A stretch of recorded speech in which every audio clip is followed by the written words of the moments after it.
Hey, how's it going, guys? Stone here once again with another walkthrough. This time, not a retro game, but a very retro-esque looking game.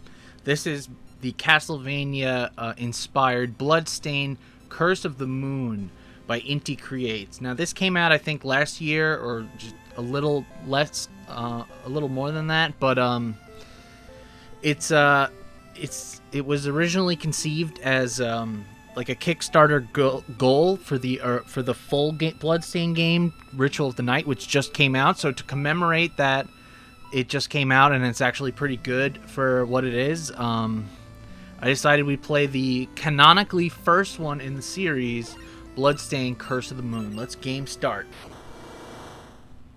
Alright, you'll see I have two files here. I went one through with the regular cast, one through with Zangetsu only. Let's start a new game. Today, we're going to be playing Ultimate Mode. Now, it seems like that might be difficulty, but it's not. It actually makes the game a little bit easier.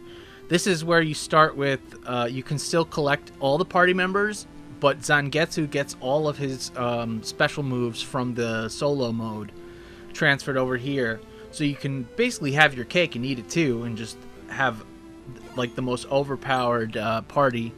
I'm gonna click casual mode just because I mean I could totally do veteran mode, but just casual mode just for the sake of I just don't want to be dead and just die over and over because you know, when it comes to games, I don't think I'm the best at games. Anyway, we got the story here. There once was a man who had been given the moon's curse by demons. That man was Zangetsu. Wrapped in crimson garb with eyes like fire, he relentlessly pursued the demons who cursed him. As he journeyed from one pit of darkness to another, he would stop at nothing until he struck down every last demon in his path. One night, he sensed the looming presence of a great demon. He swore to eradicate all demons, no matter how much of a threat they posed. Bathed in moonlight, he cried out as he drew his sword, which consumed the darkness from within its wretched steel. On that night, either the demons or the moon itself would feel the wrath of his blade. Zangetsu's our protagonist in this game. He's a swordsman, which is... I don't want to say it's like new to the Castlevania kind of like classic-vania genre, but it's a little different. So you see he's got the overhead swing, which is a power-up you gain. He's got the dash, which you get from killing another person in the other mode. He's also got a double jump, another power-up, and then he's got this power-up, where you basically charge shot, like from Mega Man, and you just do a ton of damage with that. So I'm just going to be basically wrecking shop here as Zangetsu. The music here, Michiru Yamane, very, very well known for her Castlevania soundtracks. 100% glad they got her back for this. So let me explain the gameplay just a little bit. As you can see, it's classic side-scroller. When you jump, you're locked in that direction. You can see the enemies, and when the enemies drop hearts, which is health, and the enemies also drop little potions, which is weapon energy. As you'll notice, I started with the whip as a weapon. You can change that by collecting the purple lanterns, which always will drop a weapon, and it's cool because there's multiple characters in this game, so depending on who you have out, the weapon will be tailored to them. Unlike Castlevania, you can't be without a sub-weapon. You'll always have one at any point. Like, even if you die and start over, you'll start with their basic weapon, default sub-weapon, which is the whip for Zangetsu, the overhead whip, which is awesome. You can see, oh, I guess, yeah, you can still break walls and shit. Let's see. It seems I can use sub-weapons with the X button. However, that would require weapon points. If I destroy lamps, perhaps I can find a magic potion to restore weapon points. I also understand that different colored lamps contain various sub-weapons I can use. Even so, I remain devoted to the sword. So he basically explained everything I just said. Yep.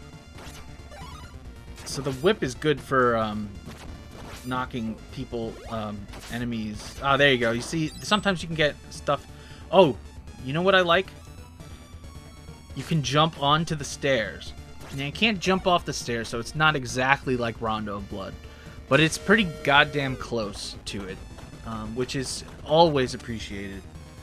Look at the sprite artwork. Like, I fucking love this style. I think Inti Creates is probably, like, the best when it comes to making these retro throwback things. I mean, I really like that. I like the Mighty Gunvolt games they did. Mighty Gunvolt Burst, still getting through it. I also like Shovel Knight, which is not by Inti Creates, but it's very, very good 8-bit retro throwback. So Zangetsu has the whip, but he also has this, like, magic paper. I forget what it's called. It's a Japanese, like a spell tag or something, and it basically acts like the holy water from Castlevania, which is cool. It's not as OP as it was in the original game. Well, you know, Castlevania 1. Technically, this is its own series, but it gets the job done quite well. I don't like to use it just because it just doesn't seem as powerful as it could be, but alright, see, it works here because you can destroy this guy from afar. And if you see, oh, I didn't want to do that. If you see right here, you see these skeletons? They always point towards the shortest route to the exit. Now, every stage has several routes which can be taken either willingly or forcibly, depending on what characters you have in your party. Say you can't get to a certain ledge because you don't have the character that can high jump, and then you'll have to take the stairs down. Anyway, here's the boss. This is the, I call him the train guy, train crusher. He's pretty easy. He's the first boss, so he's gotta be, right? He's got a unique proposition of oh shit.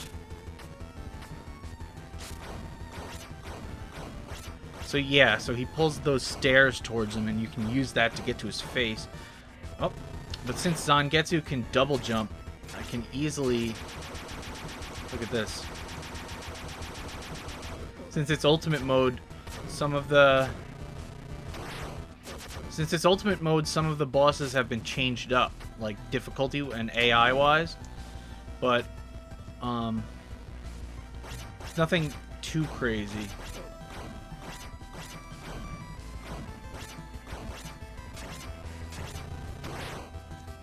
You can really shred bosses on this mode. Ooh. Wouldn't be a video game playthrough without me playing really shitty, right?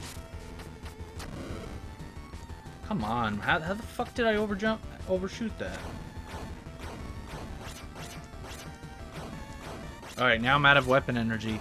But it's good because I used it mostly to whack his fucking face.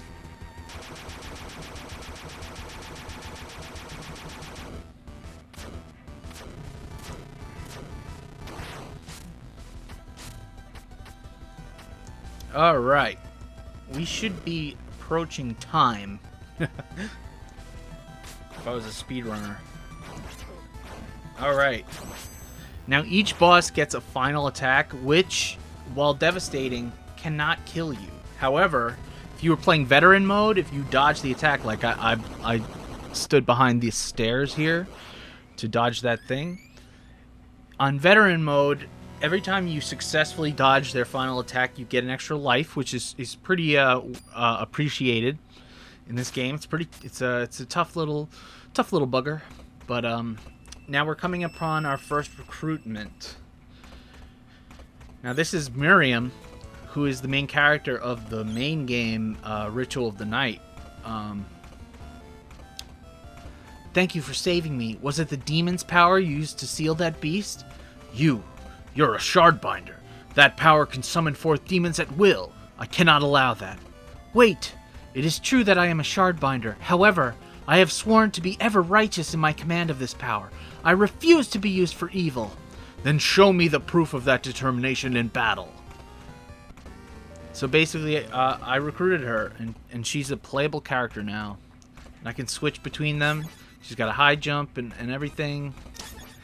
So, that's stage 1, guys. Join me next time for stage 2. I am out of here.